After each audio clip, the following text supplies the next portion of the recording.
Chapter 4. Our first order of business is always to approve minutes from previous meetings. Thank you all for coming, by the way. We're glad you're here. So the only set of minutes here we have to discuss and approve or edit is the public meeting from August 10th. That was right here at 4 o'clock. Have both of you had a chance to kind of look through those minutes? And okay, either one of you come up with any edits or concerns, omissions, or additions? I found them very readable and pretty accurate. Excellent. An accurate rendition of our meeting. Both things are important. Excellent. Well, in that case, I will entertain a motion to approve the minutes as written from our August 10th public meeting. I'll second it. All those in favor, say aye. Aye. Very good. Begin the signing.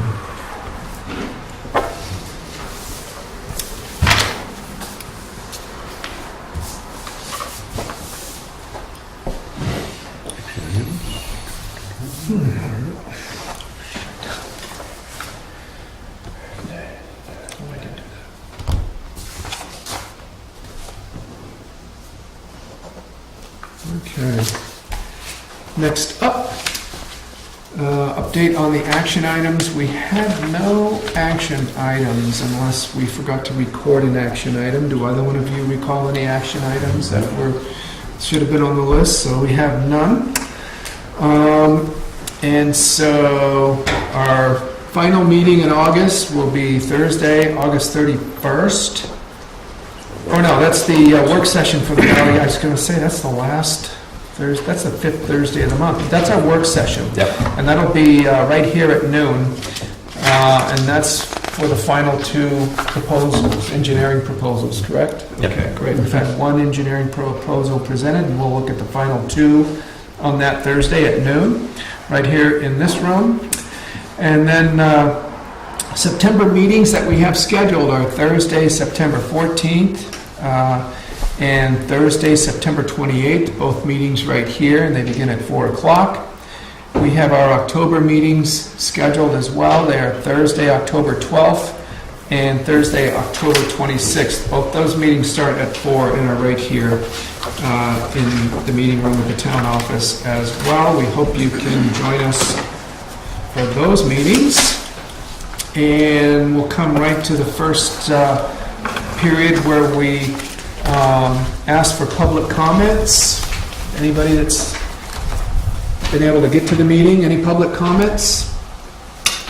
Not at this time. You'll have one more opportunity a little bit later on in the meeting because we put that on 2 different times on our agenda. So that brings us to the building inspector's report. Building inspector Kevin Bennett, come on up. What do you got for us this? Nice shirt. What do you got for us this? Oh, there you go, thanks. Couple new building permits and 2 other items. Okay. And Which ones do you want to start with? We'll start with just the building permits right here. Okay.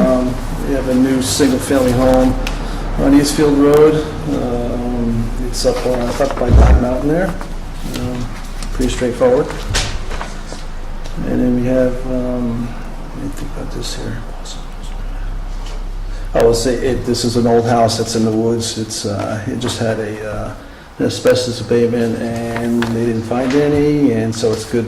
They can take it down, so they have a dental permit. And this is at 13 Blossom Drive. And then the little lot on 54 Green Hill Road, that finally sold and got a septic approval from the state, and that was a non-conforming structure on that lot, and they had up to 6 years to put a new house on there, and it's like year 4 right now, and so I'm going to see a new tiny little house on that lot. And is that, I'm not sure these are in complete order here. Which map was that? Which lot? That was 54 Green Hill Road. Permit in number Walker. 50. Yeah, permit, let me see, it's V1, lot 13. Lot 13. V113? Yeah. Okay, got it. All right. All right, and we're to, this is for a two-bedroom apartment, basically accessory apartment, over an existing garage at 13 Rogers location, and they were required to get a new septic system to meet those requirements. And is that in or going in, Jay? That septic system at Rogers location, is that going in or is that the septic in? It's all done. It's all done, there you go. Henry Marks? Yes. All done, there you go. And then, let me see, we have, the remodeling of the police station downstairs. They're busting through the wall and going into the basement and going to make a room out of that with another door on the other side. And You're utilizing more of the basement? yeah, Space and I down think there, that kind of makes sense for the room. police department because they're all in that one room. At least the chief can get his own room, I think. I think he deserves that. Is there a building permit on that one? Yep, there is. Okay. It should be there. R14. All right. Elevate. We've got R17, V10, and R12 left. There's no R14L. Let's see, wait.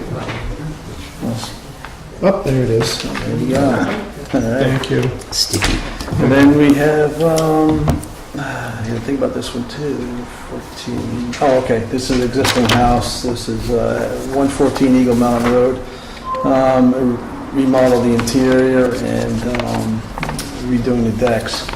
And that was a house probably over a year ago. They demoed it and then they stopped. And then the owner sold the house to new owners, and this is the new owners are picking up here.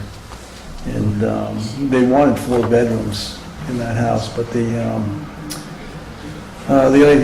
original building permit didn't state how many bedrooms, but on the tax card it said 3. I couldn't find anything on the septic, so at this point, once they can prove they can handle 4, they're going to be stuck to 3 bedrooms. Okay. And they know that. They know that yet by the discussion, pretty straightforward, I think. So that's it on the building permits. And then, did you see the thing about the hot water heater downstairs? About the what? Hot water heater, the email I sent out? I did. That's, it's pretty bad. I looked at it, and then there's a little bucket underneath the pressure valve, and that was filled up, and I dumped it, and I could see that's leaking by, and then the tank's sitting right on the ground. You can see there's definitely...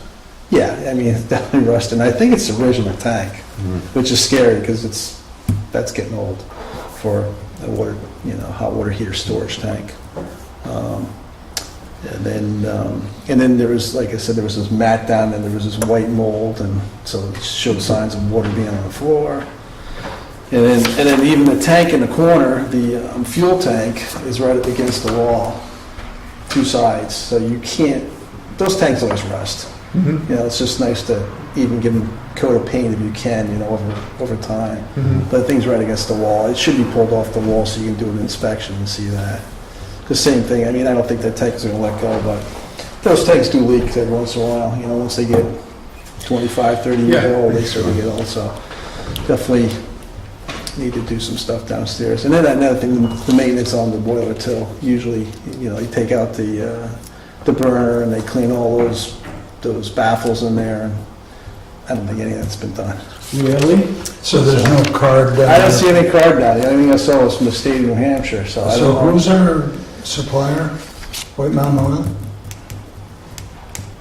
Yeah, usually they leave a thing with the efficiency of the boiler and all. I couldn't find that, so I don't I know. might want to research what they feel is their obligation for keeping us up to snuff on that. I also agree with that an electric hot water heater would be the appropriate. We just do away with the storage tank because you don't need to run the boiler all summer to make, Yeah. hot water to wash your hands. Right. The police department, wash your hands. About it. We have no bathtubs. Yeah, our showers. We are have no done. kitchen, we have no showers. So really, it's, Yeah, you get one of those super efficient electric water heaters with all the insulation, right? I forget what they're called. But Co-op used to sell them, I don't know. right, yeah, they don't anymore, Yeah. but there's the think of the name of it, but Yeah. there's also a hybrid now that is very efficient. Mm-hmm. I don't know if it comes in a 20-gallon, but it has a Yeah, little, right. compressor on top, and it takes the heat out of the air Oh, and makes hot water. it's pretty high tech. It's There you pretty go. efficient. Yeah, yeah. You pay for it at the beginning Right. when you buy it, Mhm. but it works really well. Yeah. Anyway, I think it would be to our best advantage, as you said, let's do it, let's get the new one in there before this gives way, and then we have a flood, and then, like you said, there's no shut-off. Yeah, it's not. If it happens at night, there it goes, 5 gallons a minute, Yeah, it'd all be a over disaster. the cellar floor, and into the police Yeah, department. right, yeah. So I think it is off. if we can find the money, I would. It's off? I think that is off. Well, they were still getting hot water up here, so that means it's still on, so, yeah. I That's the only Yeah, there's still hot water at the faucet. Yeah, there's still hot water at the I faucet. did that, my boiler, I took the hot water off of it and did the on-demand Renai, yes. It's the way to go, Yeah, works good, It's gas? yeah. yeah, there's a lot of different options out there, so that'd be a good thing to do. Anyway, we should research it a little, or maybe you could. Yeah, definitely could, yeah, and give suggestions But- to what the, Do you think we'd have the money to replace that now? But how much are you talking? Well, a new hot water, return on hot electric hot water. water heater is, Yeah, it's probably like $300 or something like that for an electric one. if we got just a simple one, Yeah. 20-gallon, oh boy. I can't imagine being more than that. Yeah. Another. Okay. And, you know, it would be nice, I don't know how feasible it is, but since we're talking about changing the way we heat the water here, you know, if we've got the cost estimate and the rough cost savings of switching over to gas, electric, whatever it is, Yeah, so we each could versus what? kind of compare some apples to apples Mhm. when we look at that. Does that Yep. make sense? No, it does, yeah. There's definitely, Okay. there's definitely some options out there. Is that like a one call to White Mountain or somebody that can price that out a lot of different ways, or whatever the 3 different ways are that we want to look at it? Electric, gas, whatever. Yeah, there is, yeah. And then the second Actually, issue, I mean, obviously, we're not under a contract for somebody to service the boiler. Right, it'd be nice for someone to come here and do the, maintenance on it and clean it and Yeah, whatever it needs, and they check the fuel jet and the burner and everything else, yeah, well, so. I can remember my guy got mad at me when I didn't do it every year. Thank God, And right, if it yeah. hasn't been touched, I don't know when it's it's not been touched, I efficient. can tell, yeah. There's no way it's burning efficiently. Right, exactly. Can we take some steps, and I don't know, again, who could do that, but that could be a simple phone call to somebody. Yeah, I don't know, We like need I the said. boiler serviced. Whoever does it, usually the oil company has someone who they have to go out and do it. So we figure that out. Does your boiler get serviced up there, Pat? Yeah, By who? White Mountain Oil. Yearly? Yep. Can And I we, think we've had people in there, but I don't. Yeah. I don't There's no think White record Mountain of Oil it. leaves the cars. I It's don't only think the- I've ever seen a Take car from the state. up there. oh, so maybe they're doing it, and we just So I- don't have a record of it. But Can I we don't call think them? they- They're supposed to tag it. If they Yeah. inspect it, you should have a record right on the... Right, my guy does that, and he does the readout. Yeah, Gives you the- the efficiency Efficiency, ratings. yeah. He's retired though, so. We're in trouble there. Oh, no. Yeah. So, and, So, okay, great, yeah, can we call White Mountain and just get a handle? And we should ask about a service contract. Because that way, if you have a midnight failure, you can get them out.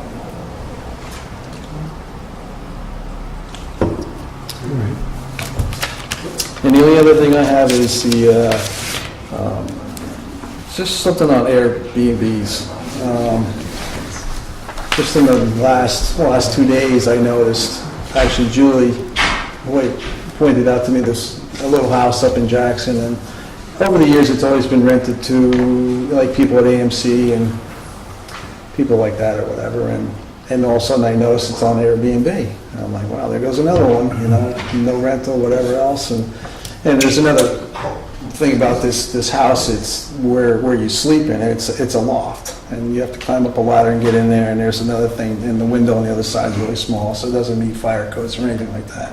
And I don't know how many other houses like that around here.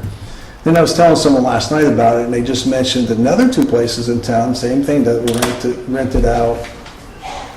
One on Route 16, one on Sugar Hill Lane. Same thing, like one on Sugar Hill Lane was rented out to, same thing, like people at AMC type, they all kind of know each other. Someone moves out, someone else moves in. Same thing, that's going at Airbnb. So there's another 2 houses that we lost. And then earlier this spring, What do you mean by lost? to rental, to be in To rental. year-round It'll be resident rental. Yeah, it won't be rented out anymore. It'll just be Airbnb, short-time rentals. And earlier this spring, I understand one family, someone on the fire department, same thing, he got booted out, had moved to Bartlett, couldn't find a place to rent, had kids in the school, and I understand there was another family too that they had to, they were forced to move out or whatever.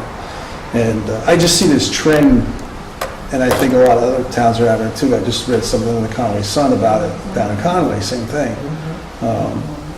And I don't know if the planning board's addressing it or whatever, but and then, the more you look at this, and a lot of the places that have been around for a while, they're running businesses as far as I'm concerned. And it's, and then you have the hotels in town here who have commercial property, they're being taxed to that, it's competition with them. I don't know if it's something the planning board, to really look at, and I know Portland definitely looked at it and made them, they call them businesses over there now. And, it's changing the character of the town big time. And it's only going to get worse. So I don't, like I said, something I should go to the planning board and see, discuss. I'm writing it down to bring Yeah, the it's planning just- board. We have 2 members right here tonight, so Okay, yeah. we're listening. It is an ongoing discussion of housing, but I'm going to look at the safety inspections for any dwelling that's being used for Airbnb.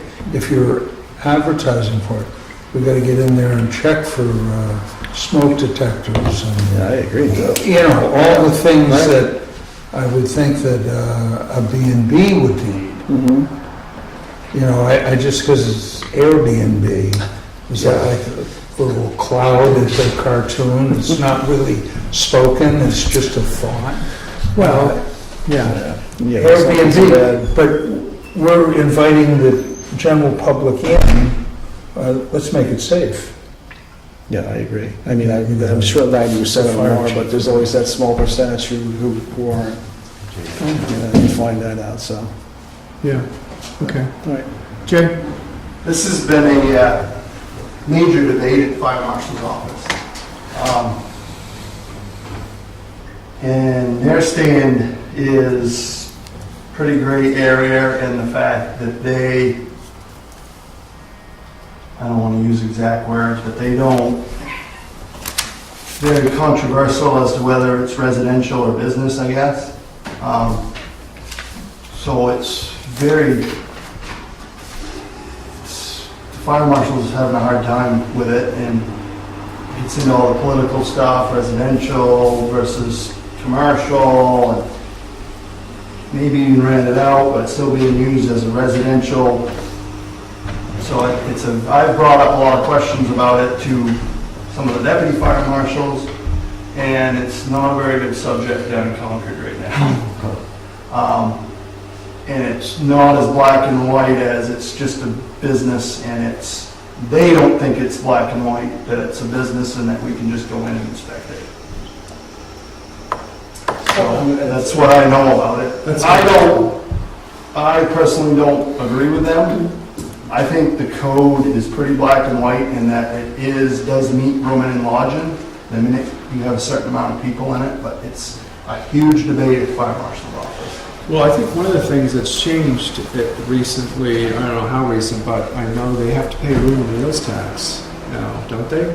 They're supposed to. And so, that's That's why the state likes And it. I think that's how, and James can correct me if I'm wrong, but I think that's one of the things that the lodge owners in the state kind of lobbied for and got. But yeah, It gets into land use rights too. I think the short story of it is the fire marshal is being very cautious how he crosses this politically. Well, my assumption is he's probably aware of how other states are They're not handling it. taking care of the place, that somebody, I don't disagree with that. like, no, I'm agreeing with you. Yeah, yeah. I'm on your side on this. But we, we checked our place out, we want to make sure that we hit Yeah. that, and Mr. Goodrow, sorry.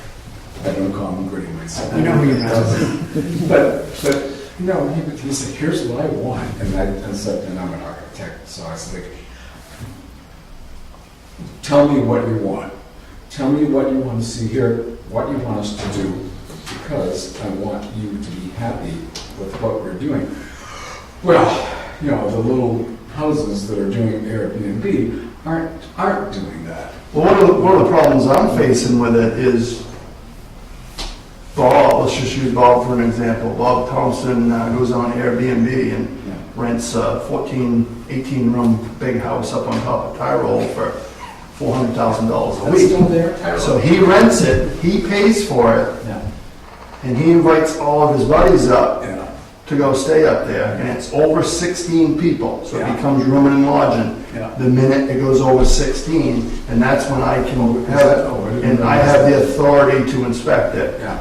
The big debate is, if he's renting it himself, and he's just bringing his friends, is it commercial, is it not commercial, is it rooming, is it what? Well- And that's where the problem is for me. And the other thing is, when somebody gets drunk, lights up a cigarette, and burns down a bed, Yeah.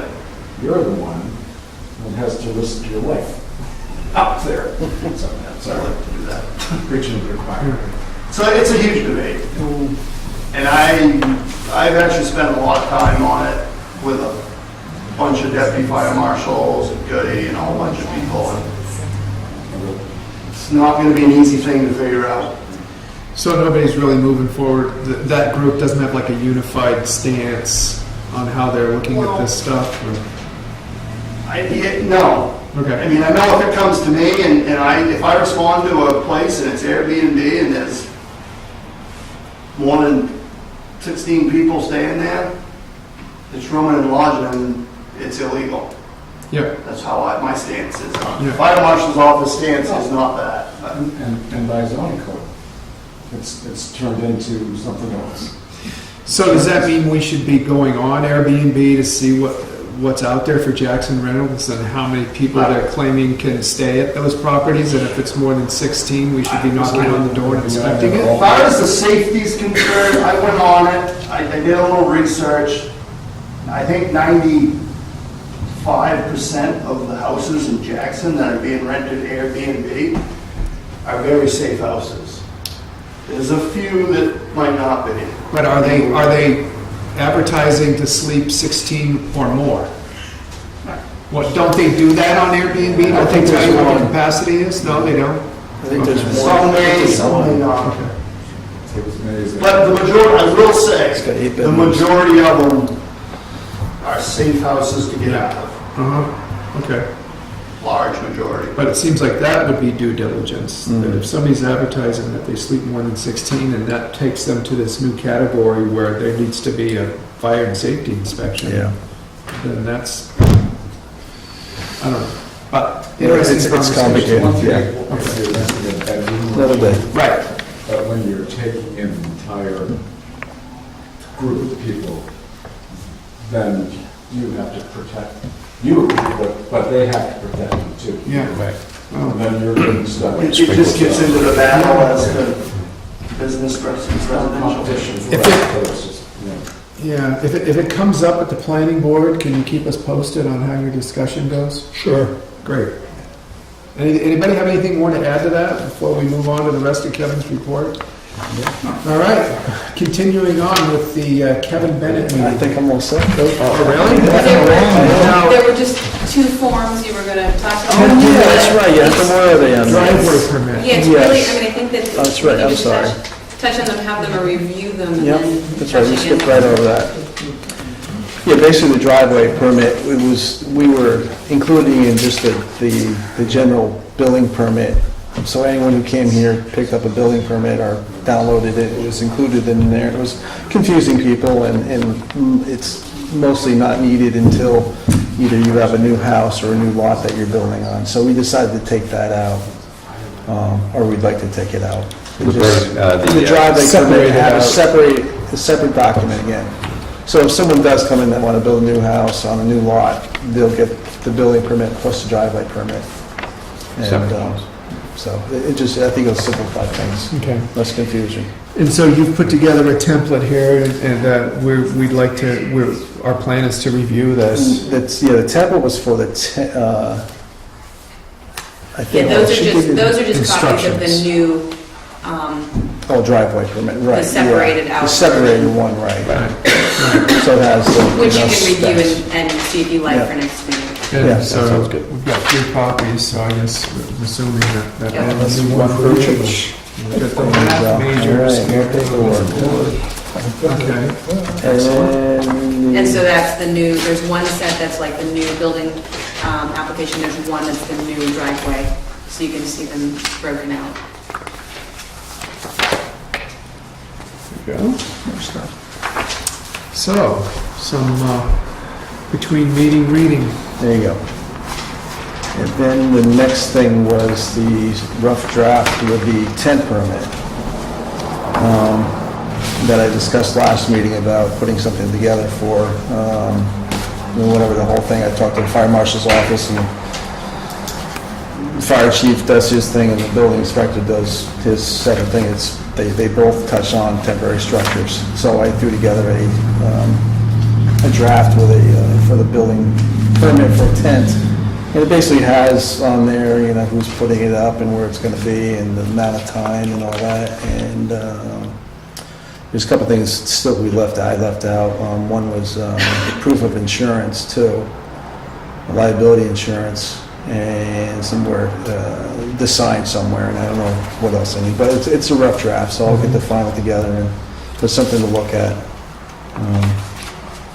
And I think and I haven't touched anything on payment. I don't know, if we want to include something just for, $25 or whatever because these are mostly commercial Yeah. entities or private weddings or whatever.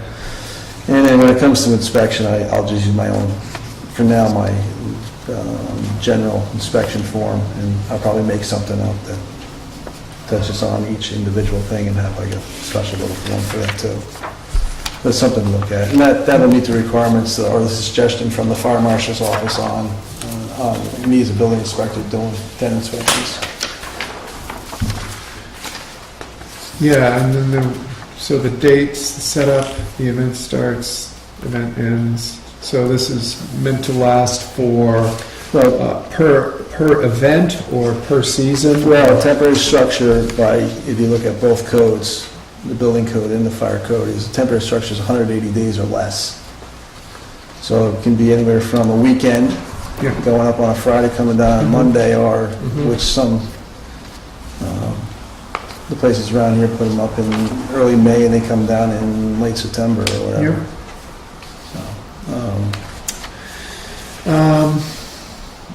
I was thinking about this, and I know that as when we discussed going into the season here for tent events and liquor licenses, I was wondering if this might be a document where we could also just kind of reference that if there are any liquor permits that would be sought during the time it was up, then they would require to adhere to our noise mitigation measures. And those were spelled out in the letter for everybody and I don't know. I've seen that because I looked around the state on examples of tent permits, and there's a lot of towns that do require that now because of Noise mitigation numbers. And then they have is liquor going to be, at this or whatever, and then it goes from, who do you contact if it's a commercial place, the liquor commissioner and all that, and they get into that. And there is stuff about, like you said, ordinances like that mentioned in there, so there's a lot more to it. Yeah, I think it'd be a great spot for us to reference amplified music, and even as we had a discussion earlier, I think, Julie, it's, amplified music is any music that is amplified electrically. And so, and I mean, the measures are brief, and they can be in there too, and that we reiterate that those, tent walls, if there is amplified music, need to remain down the entire time the tent structure's up, not just on cold days, but anybody that rents a tent is going to rent a tent from a tent rental company that'll be happy to sell them cooling units, fan units, heating units, or rent those things along with. I mean, those things are out there, so there's really not much of a reason I'm aware of on why those tent walls need to be up. And we've noticed a huge difference with the Eagle this year. When they've had events and those tent walls have been down, it's had a major impact. Don't you think? Absolutely there. So I'd like to see that added to this. Yeah, you can do that. Great. Jay? So are you saying anytime there's music, you guys are gonna mandate the tent walls be down? No, but we are saying that the policy, because we don't have a right to do that. Okay.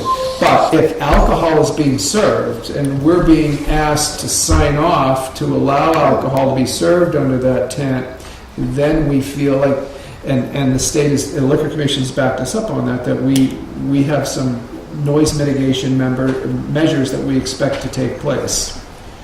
Because at least more than half of the tent inspections I do, they don't use the sides. And there's different codes with or Yeah. without. Like if you don't put the sides up, you don't need emergency lighting, and you don't need emergency exit signs lit up.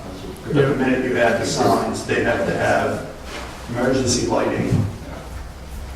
The minute you put the walls down, you The mean? minute you put the walls down, they gotta have that to meet my spec, so Mhm. it's. not- So if we're asking if they intend to seek an alcohol permit, then it's on record that they're doing that. And if that identifies a whole new set of measures that need to be taken by the people proposing to put up the tent, then so be it. I mean, Yeah. we want to support the events, but that means we want people to be safe. We want neighbors to Oh, feel no, I like they're agree. treated respectfully. Not disagreeing with you. Yeah, no, I know you're not, but, The only issue I see with it, me and Kevin had a lot of discussion on it. I do my tent inspections sometimes nights, sometimes Sundays, Saturdays, Fridays. My schedule's very flexible, and I just do them when I gotta do them. Some of them are very last minute.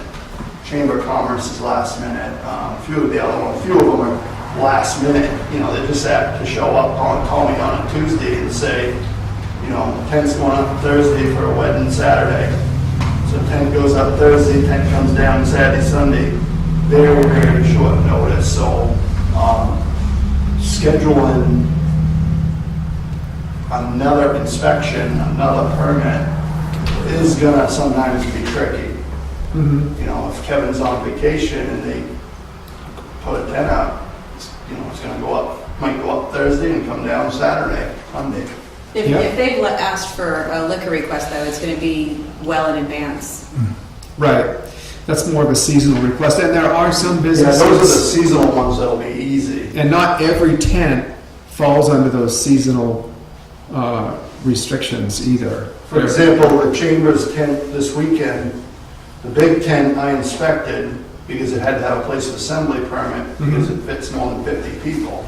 The smaller tent that went up, not the really small ones, but there was a medium-sized one, didn't meet regulations for me to have to give it a place of assembly permit because it was the square footage where it only Yeah. can put 40 people in it. Yeah, But it would meet the fact that he needs a building permit for that tent, so a tent permit. some of them are gonna be a little tricky to, Yeah, depending on,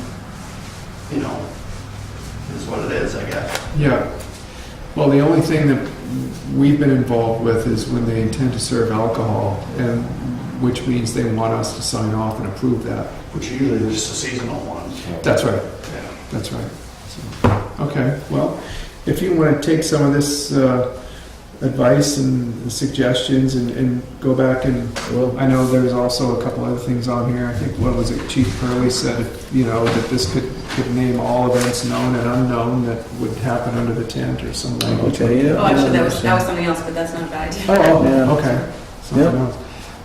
So I think it's a great first step. Okay. I think We'll work on it. the tents that are going up, as Jay talks about, it's probably reasonable to have some sort of oversight. James? You know, it's, we were talking about the volume and whatnot, and having the tent flaps down.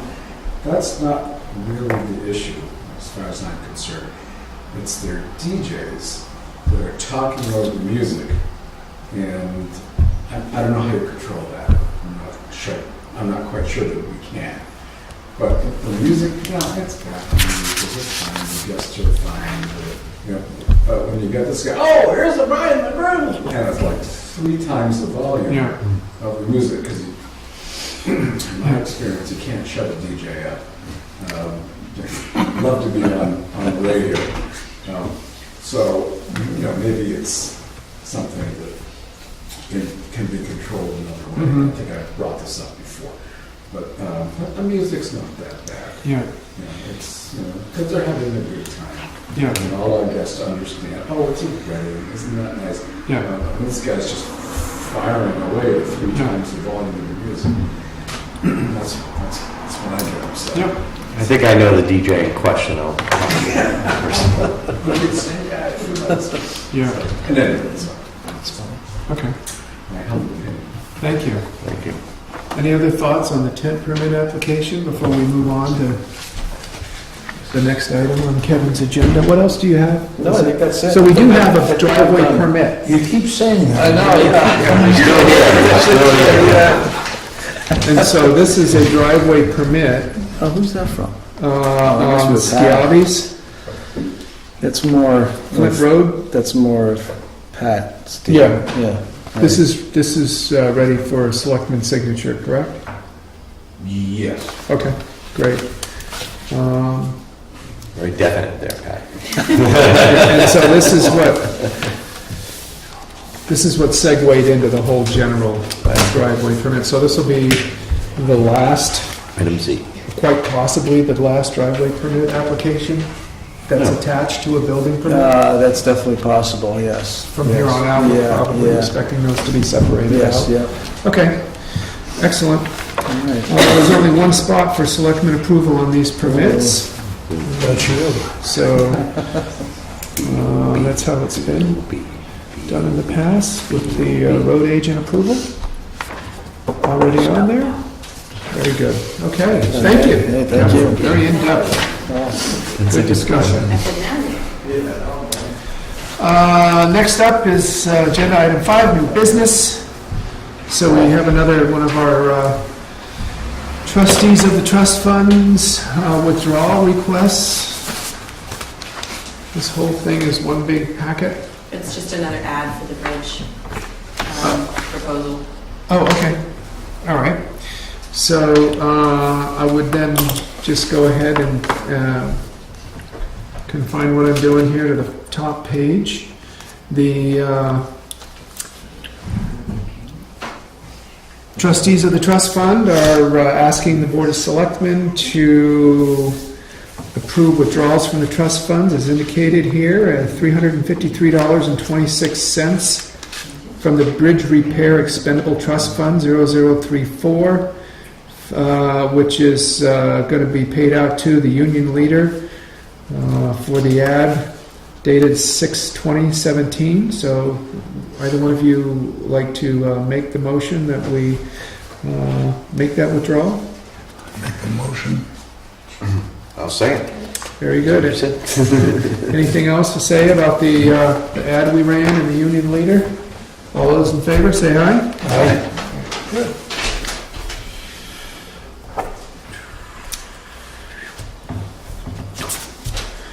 And next up we have the sale of the fire truck. And we ended up getting an offer on that. Jay, why don't you come on up?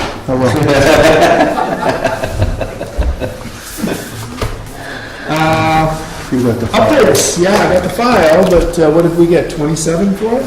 Yeah, somebody offered 27 for it as is, for use as like a water truck type unit. Within the same day or two, same day actually, Bailey, Colorado gave us an offer through the fire truck brokers. Yeah. That went through the fire truck broker. The winning bid, I guess we would say, is through, basically was right direct to us from John Roberts, who has bought 2 or 3 town vehicles over the years, highway trucks, way back as far as Arthur being here, my grandfather being here. So he heard about it through the little ad I put in the paper, but he decided he didn't want it as a cab and chassis, he wanted it as is, as the way it was as a fire truck. And so the same day he sent us an offer, and Bailey, Colorado sent us an offer, and he was 27, Bailey, Colorado was 26, but we gotta pay Broker fees. almost $3,000 broker fee. So as we talked about it in the office, and you guys said award it to him, so I awarded the contract, and it's paid for. He's paid for it. So he owns a Mack fire truck. How long are we keeping that? Because I need it. I told him I would bring it to him on some Friday. Okay, just let me know and I'll take it off the insurance. Yeah, because it's insured and registered and all that, so I'd take it down to him, show him, and some of his employees late some Friday, the basics of it, so they don't mess it up.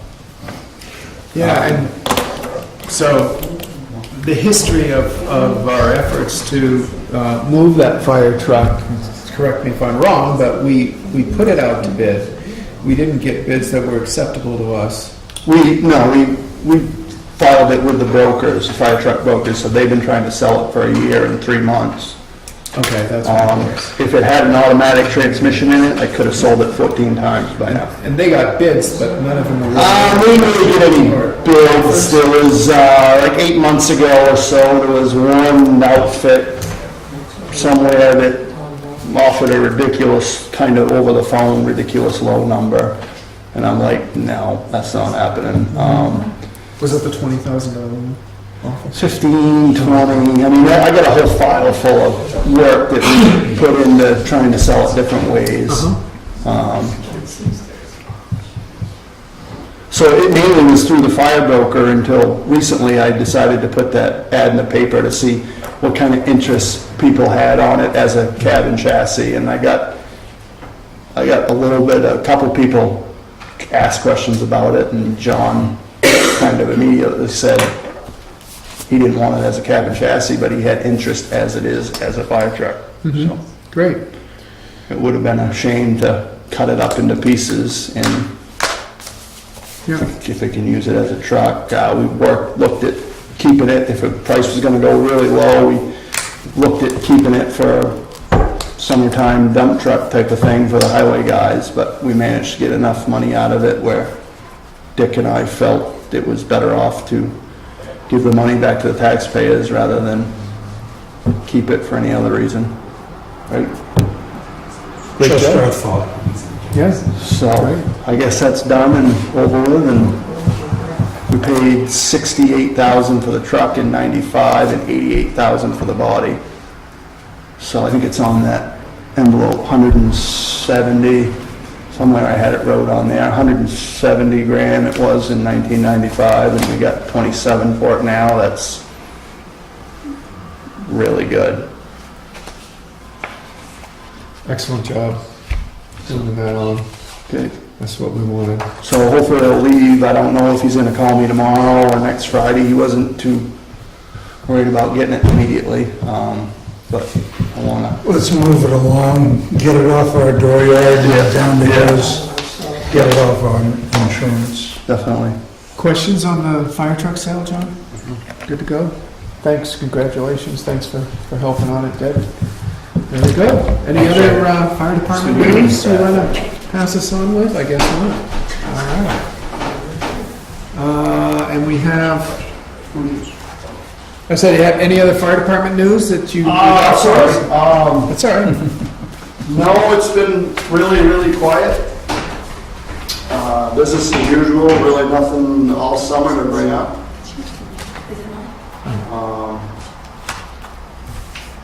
Me and Dick have had a bunch of conversations on some simple stuff, everyday stuff, so nothing out of the ordinary, really quiet and slow and Excellent. Super. I see those doors up a lot when I drive by. It probably indicates you're around, and I think that's just a great way to kind of like Yeah, we try put to us keep- out there and remind folks. we We're try to here keep the in station open and friendly, and people are always coming and checking things out and asking questions, and so it's open and inviting. Makes a difference. Yep. Thank Are you. you charging little kids a ride or getting? Okay, good. He's teaching them how to drive. Great. James. I could say something. You guys do a great job, Thank you. and it's so much fun to see the musters on Tuesday. We tell our guests. Oh, yeah. Sometimes, well, you never know what's going to happen. Does that mean your rates go up on Tuesday? Well, no, I haven't thought about that. But it's just great that when you guys go out, you're not screaming and wailing like the state police do when they come in, and we tell our guests, well, we're a tourist town. We try to keep it quiet here. Yeah, And we try. nobody shows up, but it's just a ride. And one of these days, if I have some time, I will join up. I'll need some training, I think. But no, you do a great job. Thank you. Just want to compliment. Sure. Excellent. It's the only reason I do it, Thank you. to compliment people. Very good. That takes us to 5C, Department of Agriculture, certification of conformity. We determined that we that's determined that- actually for the zoning board to That's sign right, off on. that was the one. So So that's that- been bumped over to zoning board of I adjustment. don't think, see, I disagree. I don't think the ZBA, because they're not non-conforming. The ZBA is all about non-conformities. I think we can sign this. We're the, with the building inspector, we're the authority here on zoning. So, So why did they want a zoning board signature? well, I think that's just Their error, not a ours? misnomer on the wording. Yeah. I think they want to sign off on zoning. Okay. The zoning board, But it says zoning board officer. I know, but I think it could be the select board, Would you because like me to clarify? we are the zoning enforcers with the building inspector, so, yeah. Well, I'll tell you what we can do, and this is about a woman that wants to breed puppies in town, and there's a zoning ordinance that supports cottage industries in the home, and that the only thing we've been able to find that would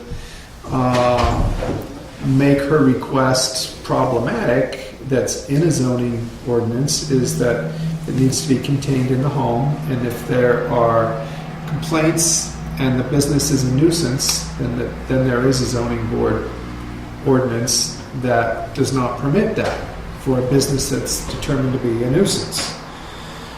But it asks for the zoning board officer, and that's why it was originally on here, and then we saw a zoning board officer, so we felt like we would bump it over to Frank. If you get clarification on it, that a selectman's signature is fine, then we could possibly have a conversation about it tonight. And if we approve signing it, having a signature on there, we can make it contingent on the town office finding out that we are the appropriate signing authority. Does that make sense? Yep. Okay. As I understand the situation, they do, their entire business is in the house. There is no building a kennel, chain link fences. They're not hiring anybody. They're not asking the public in because they sell all the puppies. Actually, they have a waiting list, so it's whenever they have pups, they tell the people they're ready. So they're not, bringing people in to, look over the livestock or something. They just said, okay, your puppy is here. So I think that it really is a traditional cottage industry. In other words, they're not hiring anybody, they're not, advertising it for off-the-road business. It's just what they do, and they do it in the house. Yeah, it's not expanding beyond the footprint of the building. So, John, what are your thoughts about it? I agree with Dick. I think it seems like it's within the context of the building, so it's not going to theoretically interfere with the nature of the rest of the world around Jackson. Right. And if eventually if this gets signed off, I mean, if it does become a nuisance, and we would probably want to cite complaints in the neighborhood to define that as a nuisance, then we would. And we've got the horsepower to. Right. So And if one of you want to make a motion that we go ahead and sign the certification of conformity to municipal zoning regulations based on the request to do so, contingent on us verifying that the selectmen are the appropriate signing authority on that, I'll entertain that motion. I'll make that motion. Second. Like we said. Okay. Any other input? Anybody out there have any comments? Yeah. Yeah, sorry. Well, our place across the street, Robin Crocker, had horses. And she bred horses. So I think there's a precedent, for breeding young animals. And Carl, the last chief, said, "Are you going to get horses back here?" So people want to have that stuff going. And even if they're going to show the dogs, they're going to have people coming up to look at them, which is fine, I think. It's not like they're going to be running amok all over the place. So I would think that that's a legitimate business. So. Moshe had dogs, he had 25 to 30. What?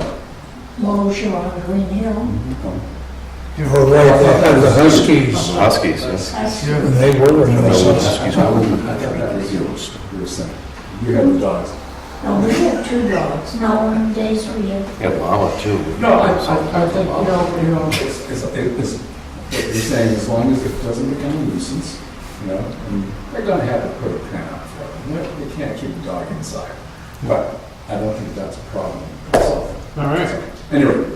What kind of dogs? Labs, cool labs. Golden retrievers, they'll be, They shit. but they'll be free range. I mean, they're gonna get outside and eat grass, all that stuff. So I guess we'll keep an eye out for a certificate of conformity for you to breed horses down the road? Is that what you're prepping us for? We've Okay. got 2 that are waiting for us. Very good. South Carolina but we're not gonna bring them up here. Motion made and seconded. All those in favor? Aye. Very good. We can move on, and so Liquor license. you can have either one of us sign that once you were able to verify that we're appropriate to sign it. And then we have a liquor license request here from the Thompson House. Serve alcohol outside of their licensed area to accommodate a farm harvest dinner being held September 18th.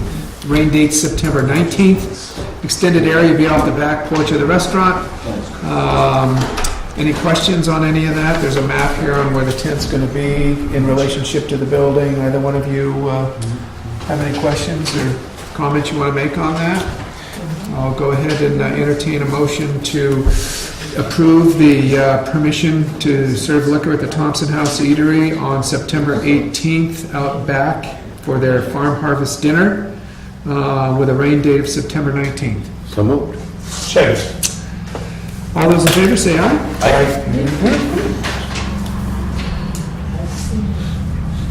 Space a little small here. I know. Yeah. Either one of you have any old business? What do we do now? Okay. We're old and we have no business. This is being here. Okay, very good. Final section for public comments. Nice job, guys. Hearing one, we'll put that one on the record for sure. Very good, then I guess we'll entertain a motion to adjourn. Second. All those in favor, say aye. Aye, very good. Thank you all for coming.